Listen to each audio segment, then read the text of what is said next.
Hello and welcome back to another video. My name is Jenna Van Mourik. I read, write, and review biblical fiction here on my channel, and of course I publish those books elsewhere. You can find out all of that information in the description.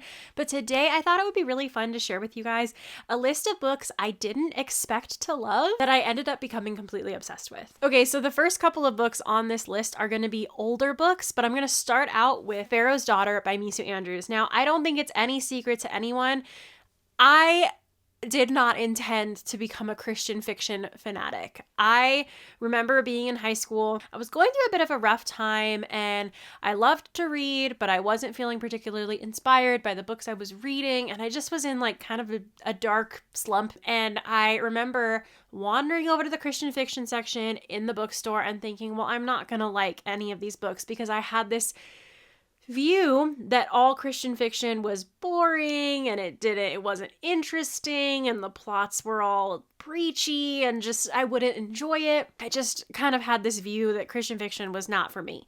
Even though I hadn't actually read much Christian fiction. I turned the corner and I saw this book and I immediately had to buy it just out of pure curiosity because I was like, well, this really interests me, so I have to read it. It probably maybe will disappoint me, but I need to read it anyways. And this is the book that got me hooked on reading Christian fiction. I didn't expect to love this book as much as I did, and it ended up completely changing my life because not only did it get me hooked on Christian fiction, it got me hooked on biblical study, ancient study of the ancient world, which then led to me starting a YouTube channel and an Instagram to review such books, and then led to me ending up writing and eventually publishing my own biblical novels. So I owe quite a lot to this book. The next book on the list of biblical fiction books I didn't expect to love, Esther, Royal Beauty by Angela Hunt. Now, I read this around the same time as I read Pharaoh's Daughter by Misu Andrews, which again, you have to understand at the time, I was still being a little bit cynical, and I just remember thinking, well, okay, I really loved the Misu Andrews book, but surely no other author could ever be as good or match that level of writing. And lo and behold, I found a lot of authors that I think do a pretty good job of writing compelling fiction. And Esther retelling, obviously, by Angela Hunt. And growing up in church, I don't know if this is a universal experience. This might just be a me thing. But a lot of times, being a little girl who grew up in Sunday school, a lot of lessons centered around Queen Esther. And I understand why, because it's an exciting story. She's an amazing woman of the Bible. And especially for little girls, it's fun to read and hear stories about queens of olden times, so I understand why, but as a child and growing up, I just was sort of tired of hearing about Esther retellings and Esther's story and the story of Esther. I thought I knew everything that there was to know about Queen Esther, is basically the point I'm trying to make. And so when this book popped up, I was like, well, I'll buy it because it's here and it's available and I want something to read and it sounds interesting, but I probably won't love it. Ended up completely opening up my eyes to the side of Queen Esther's story that Sunday school did not necessarily teach me as a child. It just brought to life the ancient world of Queen Esther, the struggles she would have actually been going through as a member of like Persian royalty, and the real high stakes, you know? It's not just a fairy tale, it's true, it's historical, it really happened according to the Bible, and this book just lingered with me for a really long time after I finished it. Also, by the way, these aren't in any particular order, so just take that note, if you will. The next book I did not expect to love, and I feel so bad in hindsight. And honestly, I think this was the book that made me like decide I needed to start giving all books a more open mind. Once I read it and once I saw, I was like, oh, I had no business being so like silly about this book, and that is Reign by Dana McNeely. This is a story that takes place during the era of Elijah and Queen Jezebel, and I just wasn't expecting to love this one. It was Dana's debut, so I didn't know of her before this. I didn't have any like expectations or like understanding of her writing style, so I was already kind of on the fence about it. And then add to that the fact that the story of Elijah is just not a story that I knew that much about. I just wasn't like excited about it, but I kept hearing everyone talking about it, and once I finally read it, I instantly understood exactly why everyone was talking about it. It was so good, brought so many things to life and into the light for me about the story of Elijah. It made me go back and read my Bible and go, okay, hold on. I need to understand this more. I need to dig into this deeper. And so I loved this story. I love this cover. I love having this book on my shelf, honestly. It's so good. I would highly recommend it if you haven't read it already. And it's just really good.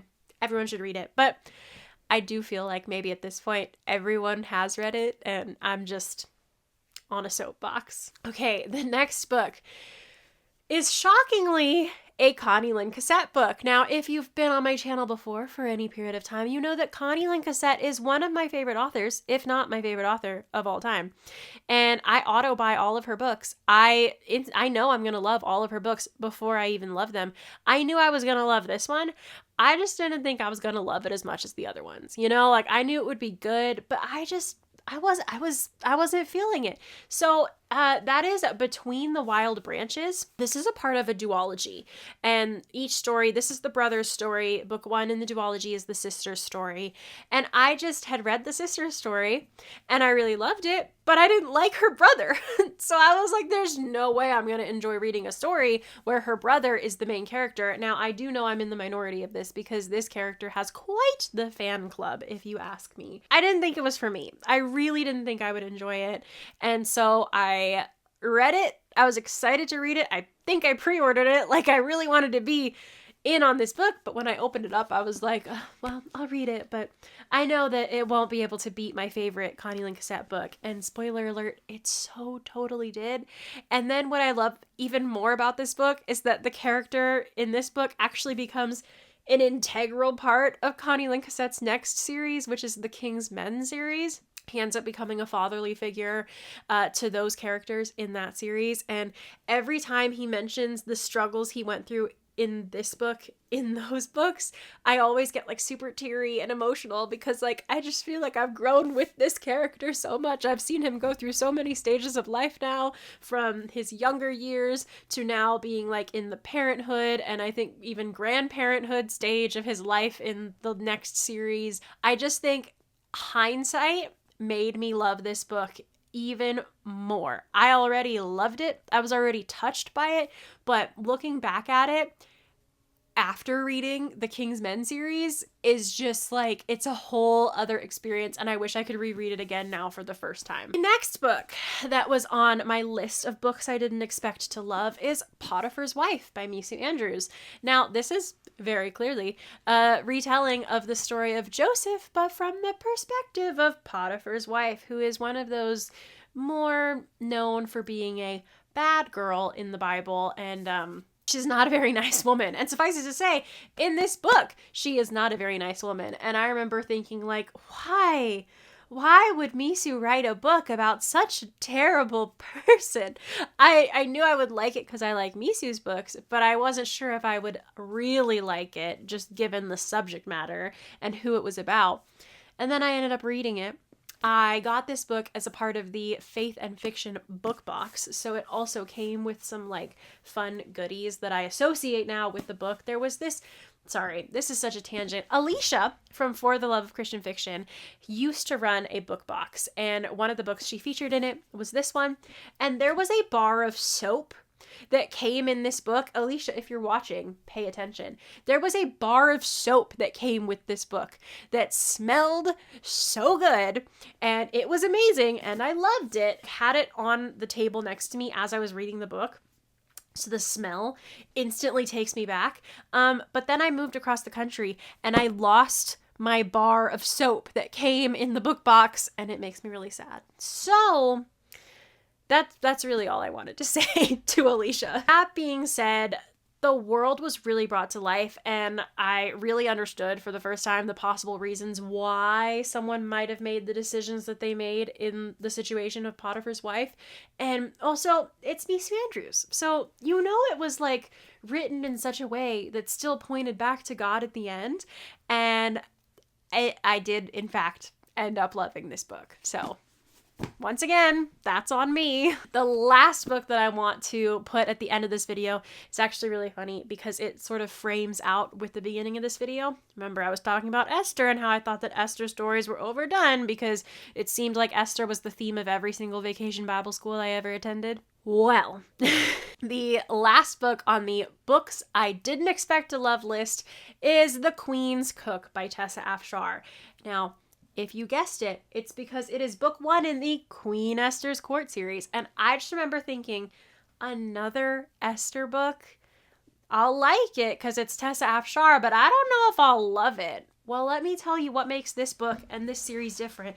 This series tells the story of Queen Esther, but not from Queen Esther's perspective. It tells the story of Queen Esther, but from the perspective of people who were servants to Queen Esther, who worked for Queen Esther, who were just living daily life in Persia as all of this was going on and reacting to these events and these decrees and all the crazy stuff that was happening.